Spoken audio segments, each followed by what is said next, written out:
Assalamualaikum warahmatullahi wabarakatuh. Bagaimana kabar kalian semua? Semoga selalu diberi kesehatan, umur yang panjang, serta rizki yang berlimpah dan juga berkah. Pada malam hari ini, saya akan menceritakan sebuah cerita yang ditulis dari akun Twitter @pristory dengan judul Tersesat di Borobudur. Sebelum kita masuk ke ceritanya, jangan lupa untuk klik like, komen, subscribe channel ini, dan tekan loncengnya agar kalian tidak ketinggalan update cerita terbaru dari kami. Tanpa berlama-lama lagi, langsung saja kita masuk ke ceritanya.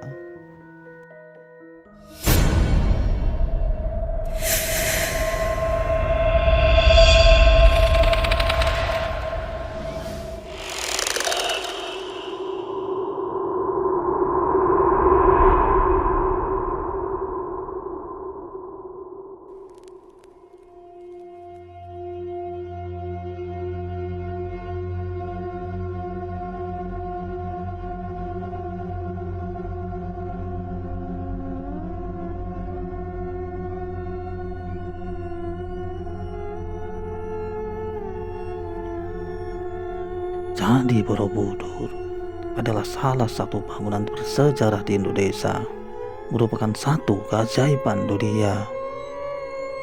Tapi ternyata candi ini juga banyak menyimpan cerita misterinya sendiri. Salah satu teman kami akan berbagi kisah yang dialami di Borobudur. Aku Gibran, pekerja swasta yang tinggal di Jakarta. Kali ini aku akan menceritakan pengalaman aneh yang aku alami ketika sedang berwisata dengan teman kampus sewaktu kuliah dulu. Peristiwa ini terjadi tahun 2005. Waktu itu aku masih mahasiswa tingkat 2 di salah satu universitas di Palembang. Ketika itu kampus mengadakan acara wisata ke Jawa Tengah. Tentu saja Candi Borobudur menjadi salah satu destinasinya. Saat itu aku sama sekali belum pernah mengunjungi Candi Borobudur. Tentu saja jadi sangat gembira karena akhirnya berkesempatan untuk mengunjungi candi yang salah satu 7 keajaiban dunia.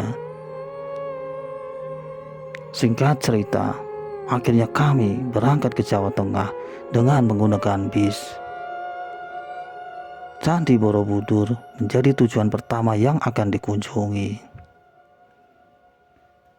Aku lupa waktu itu hari apa. Yang pasti bukan akhir pekan. Sekitar jam 3 sore, akhirnya kami sampai di tujuan. Wah, senangnya hati ini. Keinginanku yang sejak dulu ada akhirnya tercapai juga. Sampai juga di Borobudur. Candi megah berdiri menjulang. Sudah terlihat puncaknya dari tempat parkir di mana kami masih berada. Sama denganku, wajah ceria teman-teman menjelaskan betapa semangat dan gembiranya mereka ketika akhirnya sampai juga di Borobudur. Padahal masih di lapangan parkir, tetapi sudah banyak terlihat pedagang-pedagang souvenir menjajakan barang dagangannya.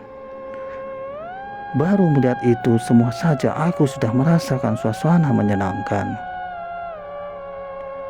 Sambil menunggu panitia membeli tiket, kami duduk di area parkir, bersenda gurau, bermacam tingkah pola dalam mengisi kekosongan.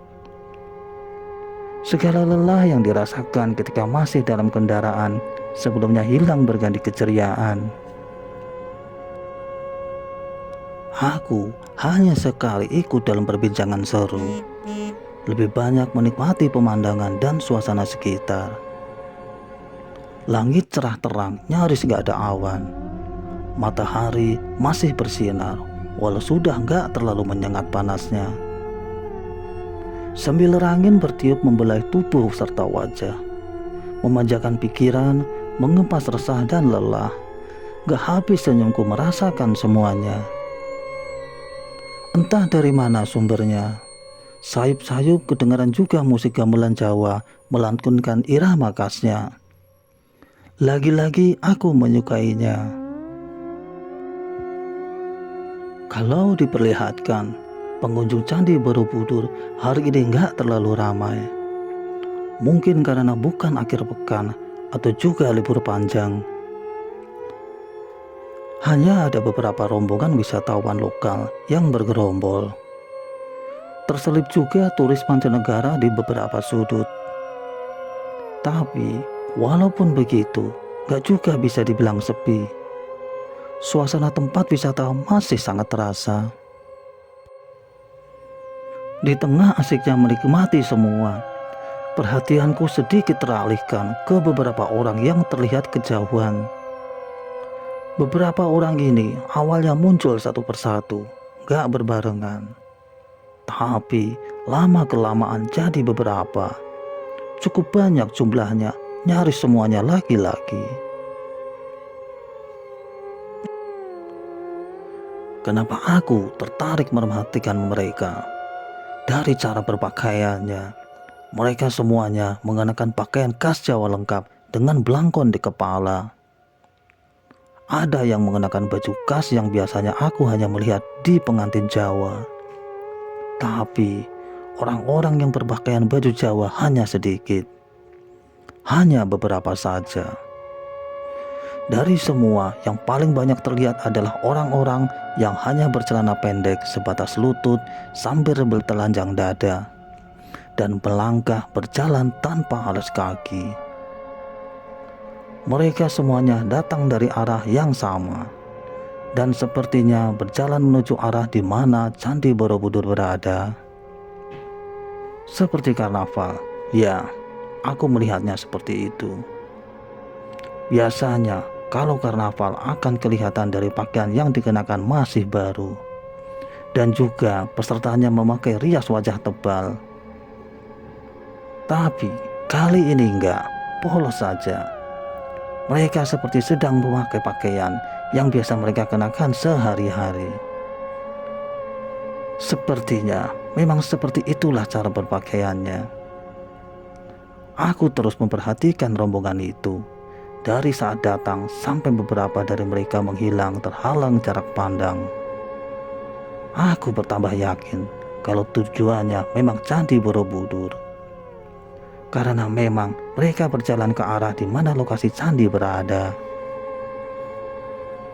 Nah, yang paling aneh, aku melihat kalau para wisatawan dan orang-orang yang ada di sekitarnya seperti nggak menyadari kehadiran mereka. Acuh saja. Biasa, padahal sangat menarik perhatiannya. Tapi semua seperti nggak peduli, seperti nggak melihat kehadiran mereka. Kan aneh. Gibran, ngelamun aja kamu. Ayo kita masuk. Suara ajakan Melvin membuyarkan lamunanku. Benar. Yang Melvin bilang kami sudah bisa masuk karena tiket sudah tersedia. Lalu aku bangun dari duduk, kemudian berjalan bersama teman-teman masuk ke lokasi candi. Sambil berjalan itu, aku masih dapat memperhatikan rombongan tadi dari kejauhan. Aku melihat beberapa orang yang paling belakang terus berjalan beriringan menuju candi.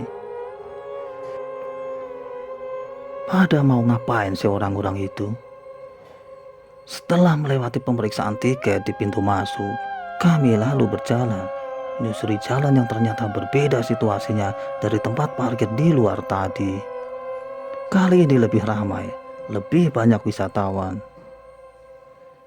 Sambil berjalan, aku sudah bisa melihat Borobudur yang berdiri megah. Puncak stupa yang terlihat dari kejauhan menjadi pemandangan yang sangat indah. Sungguh merupakan satu peninggalan keajaiban sejarah yang menakjubkan.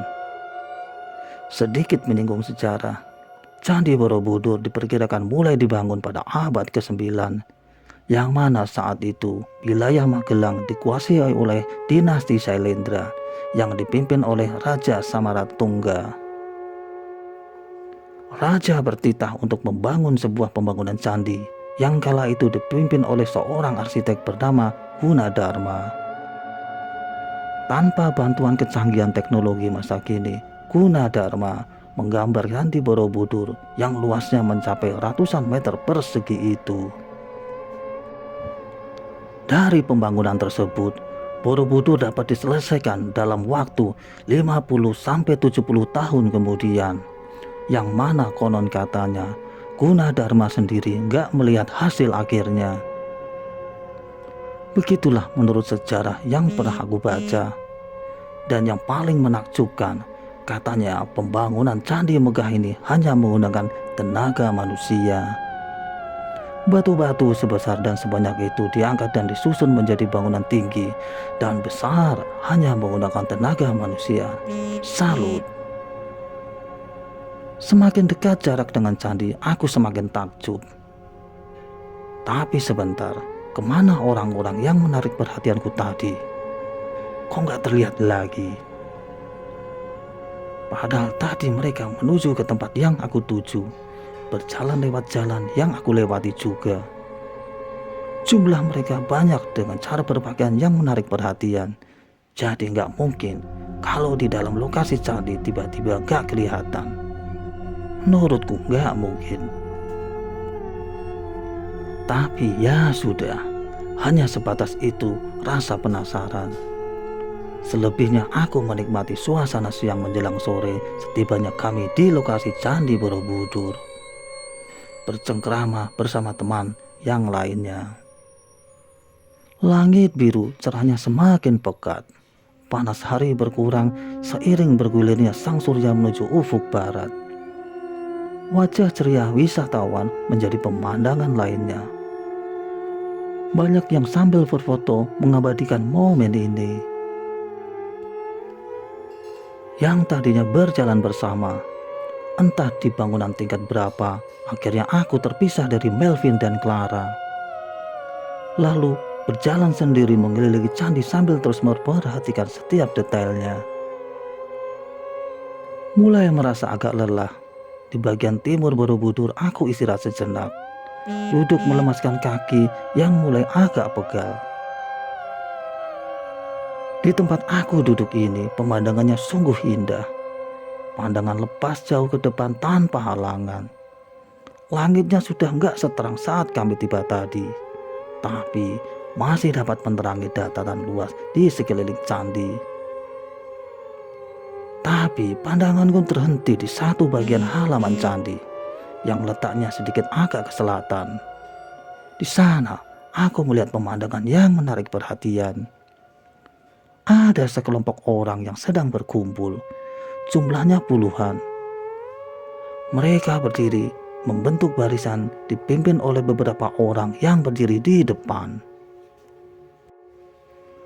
Beberapa orang yang sepertinya sebagai pemimpin yang sedang memberi pengarahan ini berpakaian baju Jawa lengkap dengan kain hitam atau belangkonnya.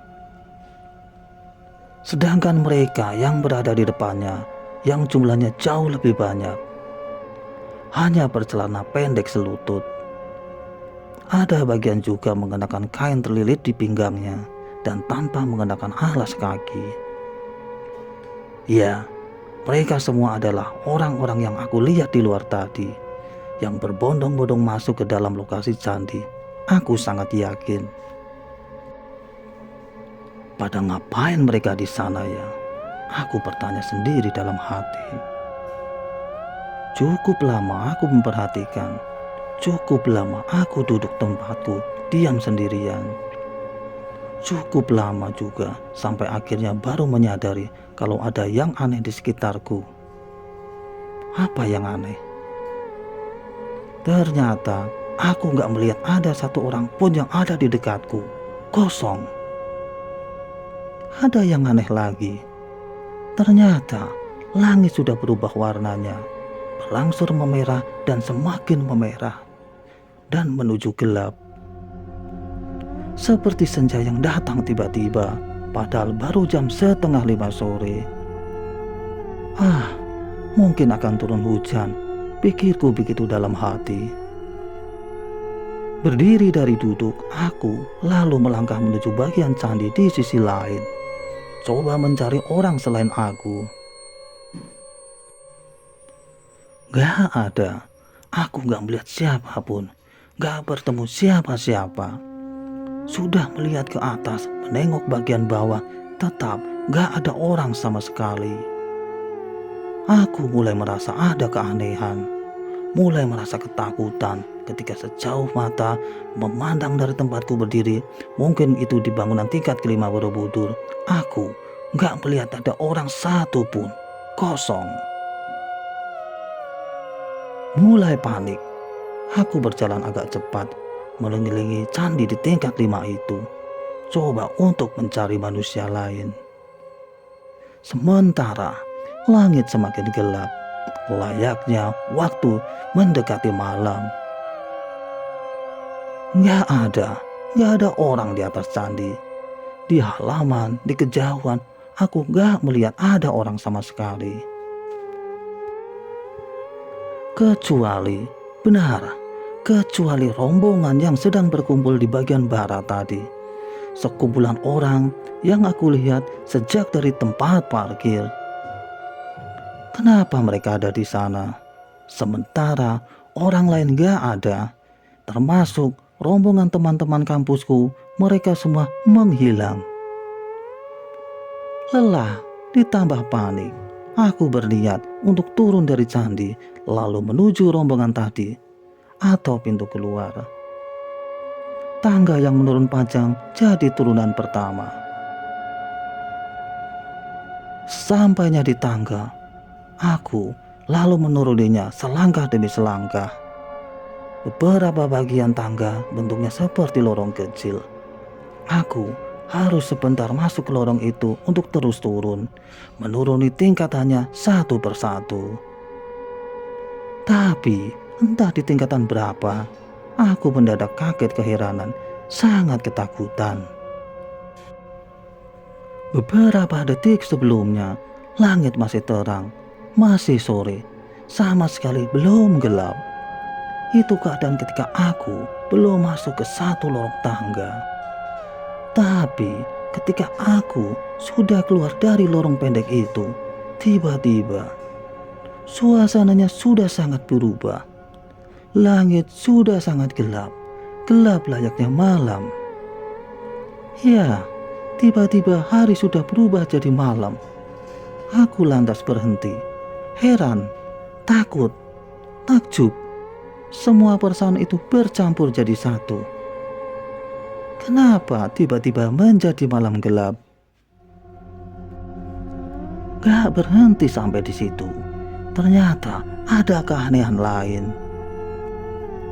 Aku yang masih terkaget-kaget karena tiba-tiba hari menjadi malam, jadi semakin keheranan karena ternyata candi ini sudah gak sepi lagi, sudah banyak orang. Ya, candi tiba-tiba ramai, gak sepi lagi seperti beberapa saat sebelumnya. Aku masih diam di tempat, di tangga, belum beranjak bergerak sedikit pun. Terus memperhatikan sekeliling yang sungguh sangat membuatku keheranan. Aku semakin gak habis pikir ketika sadar kalau ternyata walaupun ramai tapi gak ada satu orang pun yang aku kenal. Gak ada teman kampusku yang wirawiri, gak ada. Yang membuat aku sangat keheranan gak hanya itu. Ternyata semua orang-orang ini berpenampilan khas. Khas bagaimana? Mereka semua gak ada yang berpakaian masa gini. Mereka semuanya berpakaian layaknya orang-orang Jawa zaman dahulu kala. Sontak aku jadi teringat dengan rombongan yang orang-orang aku lihat di parkiran tadi. Mereka masuk ke dalam lingkungan candi. Lalu aku melihat mereka berkumpul di bagian barat candi sebelum hari tiba-tiba berganti malam. Kenapa aku ingat mereka? Karena perawakannya sama, pakaiannya sama, bahkan beberapa wajahnya aku kenali. Orang-orang yang hanya bercelana pendek, bertelanjang dada, dan tanpa alas kaki. bertampang dekil, berpeluh keringat adalah orang-orang yang paling banyak kelihatan. Sementara sebagian kecil orang berpenampilan lebih rapi, mengenakan pakaian lengkap dengan belangkon atau kain penutup kepala. Mereka hanya berdiri memperhatikan orang-orang yang bercelana pendek itu bekerja. Ya, aku bisa berkesimpulan kalau orang-orang bercelana pendek bertelanjang dada dengan tubuhnya yang berpeluh keringat itu adalah para pekerja. Aku melihat kalau mereka ada yang berjalan mengangkat batu, ada yang memukul-mukul batu besar, ada yang beramai-ramai sedang mengangkat batu besar dengan tali. Aku yakin mereka para pekerja yang sedang diawasi pekerjaannya oleh mandor. Mereka yang berpakaian lebih bersih dan rapi. Ada beberapa pekerja yang melintas dekat denganku, berjalan ke kanan atau ke kiri dengan memanggul batu besar, entah mau dibawa kemana. Semuanya sangat nyata, sama sekali nggak seperti mimpi. Aku merasa melihat semuanya ini nyata. Aku terus diam memperhatikan, sampai akhirnya ada seorang laki-laki yang datang mendekat. Sosok laki-laki tinggi besar, berkumis, mengenakan pakaian khas Jawa, dengan ikatan kain berwarna hitam melilit di kepalanya. Dia datang dengan berjalan agak cepat, lalu berhenti tepat di hadapan. Kemudian berbicara dengan bahasa Jawa yang sama sekali aku gak mengerti. Satu kata pun aku gak paham apa yang dibicarakan. Tapi aku yakin kalau dia berbicara menggunakan bahasa Jawa dengan logat kental yang khas. Laki-laki itu terus saja bicara. Wajahnya menatapku tajam. Sambil sesekali tangannya menunjuk-nunjuk ke bawah, menunjuk ke tangga bagian bawah. Oh, baiklah, aku mengerti. Sepertinya dia menyuruhku untuk menuruni tangga, turun dari atas candi. Aku berpikir seperti itu. Aku mengangguk, lalu menuruti perintahnya untuk menuruni tangga. Satu persatu anak tangga aku turuni. Dalam perjalanan menuju ke bawah, sambil terus memperhatikan sekitar, menyaksikan kesibukan para pekerja yang sedang melakukan pekerjaannya masing-masing. Sebenarnya apa sih yang sedang mereka kerjakan? Nanti, ketika aku sudah sampai di bawah, di halaman candi, aku akan mengerti semuanya. Gak ada rasa takut, gak ada perasaan was-was. Aku hanya merasa aneh dan takjub dengan semua pemandangan. Dan akhirnya ketika aku sudah sampai di bawah, ketika kaki sudah menginjak rerumputan di lahan sekitar candi, aku akhirnya bisa melihat semuanya. Berdiri di atas rerumputan yang letaknya di bawah, beberapa belas meter dari dinding candi terluar, aku akhirnya bisa melihat dengan jelas. Ternyata aku sedang menyaksikan proses pembangunan Candi Borobudur. Yang aku lihat, Borobudur baru hanya setengahnya saja berdiri, hanya bagian bawah sampai tengahnya, sedangkan bagian atas belum rampung. Itulah mengapa aku melihat banyak pekerja yang mengangkat batu-batu dengan berbagai ukuran, membawanya ke atas untuk digeletakkan, lalu disusun membentuk bangunan. Aku takjub memandang semuanya. Orang-orang itu bekerja pada malam gelap, hanya dibantu penerangan dari cahaya api menyala dari benda yang bentuknya seperti obor dengan berbagai macam ukuran. Mereka terus bekerja tanpa kenal lelah dengan kegiatannya masing-masing. Ya, itu tadi, ada yang mengangkat batu, ada yang memecahkan batu, ada yang beramai-ramai menarik batu besar dengan tali. Semuanya sibuk. Semua kejadian yang aku alami ini hanya sebentar. Sepertinya hanya 30 menit lamanya. Sampai aku tersadar kalau ini bukan tempatku. Tersadar kalau sedang tersesat di Borobudur. Aku harus mencari jalan supaya bisa keluar dari sini. Perlahan aku memperhatikan sekitar. Ternyata semuanya gelap. Keramaian hanya ada di sekitar pembangunan candi ini saja. Aku jadi bingung. Mau kemana harus melangkah? Tapi sebentar, sambil berusaha menajamkan penglihatan di dalam gelap, aku akhirnya melihat ada jalan setapak. Jalan setapak yang gak jauh di ujungnya ada gerobak kayu yang sedang bergerak menjauh. Aku melihat ada gerobak kayu di kejauhan.